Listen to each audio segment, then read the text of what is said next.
Hà Hồ, Kim Lý cùng dàn sao đình đám chúc mừng Phạm Thoại ra mắt phim. Tối ngày 10 tháng 10, thảm đỏ ra mắt phim Chuyển mệnh chính thức diễn ra với sự tham dự của hàng loạt gương mặt đình đám của làng giải trí Việt như nghệ sĩ ưu tú Kim Tuyến, cặp đôi Hồ Ngọc Hà, Kim Lý, Hoa hậu Hương Giang, Mai Phương, Bùi Quỳnh Hoa, Á hậu Quỳnh Anh, Vũ Thúy Quỳnh, Mai Ngô, giám đốc sáng tạo Dennis Đặng, ca sĩ Nguyễn Trần Trung Quân. Tại sự kiện, khi được hỏi về chuyện làm phim có phải vì mục đích tẩy trắng hay không, Phạm Thoại chia sẻ rằng: "Nếu nhờ phim ảnh hay từ thiện để tẩy trắng thì tôi nghĩ chắc rất là nhiều người tẩy được chứ chắc không phải mình tôi. Không ai trong cuộc đời này là hoàn hảo cả." Phạm Thoại không bao giờ chối bỏ quá khứ của bản thân. Phạm Thoại biết ơn vì có ngày hôm qua nhiều sai lầm, những lần vạ miệng vô tình hay cố ý đã tạo nên Phạm Thoại của hôm nay chín chắn hơn, biết cảm thông và chia sẻ hơn.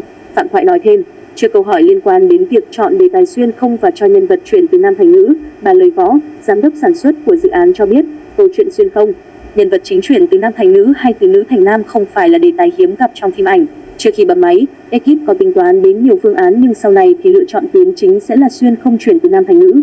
Chúng tôi muốn đặt cho nhân vật bối cảnh thật oái oăm, phải sống trong thân phận khác biệt hoàn toàn.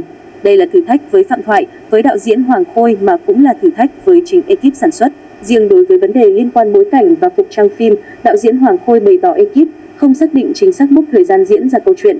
Tuy nhiên đoàn phim đã làm việc thực sự nghiêm túc, kỹ lưỡng để đảm bảo khi lên hình sẽ có những thước phim đẹp mắt, chỉnh chu nhất. Là những nghệ sĩ gạo cội, hoạt động nghệ thuật lâu năm, nghệ sĩ Quang Minh và nghệ sĩ ưu tú Mỹ Duyên dành nhiều lời khen cho Phạm Thoại vì quá chuyên nghiệp và cầu tiến. Nghệ sĩ Quang Minh đánh giá cao sự cố gắng của Phạm Thoại dù đây là vai diễn chính đầu tiên của anh. Quang Minh nói rằng không phải nhà sáng tạo nội dung nào cũng chịu chơi, chịu đầu tư làm phim như Phạm Thoại. Nghệ sĩ ưu tú Mỹ Duyên chia sẻ, khi làm việc với ekip làm phim trẻ, chính nữ nghệ sĩ cũng nhiều lần bất ngờ vì các bạn quá tận tâm. Đoàn phim chăm sóc diễn viên kỹ lưỡng, Phạm Thoại khiến tôi bất ngờ vì ngoài đời thực rất hiền, trầm tính, chịu lắng nghe và không ồn ào như trên livestream. Thực sự Phạm Thoại khác xa những gì chúng ta thường thấy trên các nền tảng mạng xã hội. Quỳnh Lương, một trong những diễn viên nổi bật hiện nay, chia sẻ, khi Phạm Thoại mời tôi đóng phim, tôi không chần chừ nhận lời ngay. Tính cách thẳng thắn và vui vẻ của anh ấy khiến tôi cảm thấy thoải mái. Hơn nữa, được làm việc cùng Steven Nguyễn, một người bạn quen, thật sự rất vui. Để mời được dàn diễn viên tên tuổi tham gia dự án, Phạm Thoại đã tốn rất nhiều thời gian, công sức. Nhà sáng tạo nội dung sinh năm 1996 cho biết, anh không ngại chờ đợi và mời dàn diễn viên có tên tuổi thể hiện sự tôn trọng đối với nghệ thuật. Anh bày tỏ, nhiều nghệ sĩ lo ngại rằng khi đóng phim của tôi sẽ gặp phải ồn ào và bị chê bai.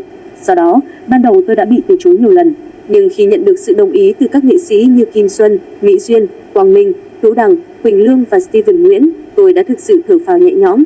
Chia sẻ về quá trình thực hiện dự án, đồng giám đốc sản xuất Lời Võ cho biết, chúng tôi làm việc nghiêm túc. Bộ phim được trau chuốt kỹ lưỡng và có sự góp mặt của những diễn viên giỏi, có tâm với nghề. Phạm Thoại có thể ồn trên livestream nhưng khi đến với địa phận phim ảnh, bạn ấy đã làm việc cực kỳ chăm chỉ. Không có nhiều cái tên tay ngang xuất hiện trong dự án, các vai chính đều do diễn viên thực lực đảm nhận. Trong quá trình làm việc, Phạm Thoại và ekip cố gắng tạo ra môi trường thoải mái, vui vẻ để mọi người có thể tự do sáng tạo. Tôi đánh giá cao nỗ lực và sự hy sinh của Phạm Thoại cho vai diễn lần này. Giữa cái nắng gay gắt của Huế, Thoại vẫn mặc đồ cổ trang nhiều lớp bí bách trong thời gian khá dài. Vai diễn có nhiều cảnh hành động, Thoại luôn tự mình thực hiện. Có ngày quay đến 16 tiếng nhưng Phạm Thoại không kêu ca đòi bỏ cuộc hay tỏ thái độ gì về ekip. Thậm chí, dù dặn ra, cháy nắng hay bị thương thì Thoại vẫn nghiêm túc làm việc. Chuyển mệnh có bối cảnh được quay ở Huế và thành phố Hồ Chí Minh, gồm 10 tập phim, mỗi tập gần 10 phút. Được phát sóng vào thứ 6 và thứ 7 mỗi tuần trên các nền tảng mạng xã hội như TikTok, Facebook, YouTube. Nội dung phim là câu chuyện xoay quanh một chàng trai sau khi gặp chuyện buồn tình cảm đã vô tình xuyên không trở về quá khứ. Tại đây, nhân vật này sống trong thân phận một cô gái và chứng kiến nhiều câu chuyện oái oăm xảy đến.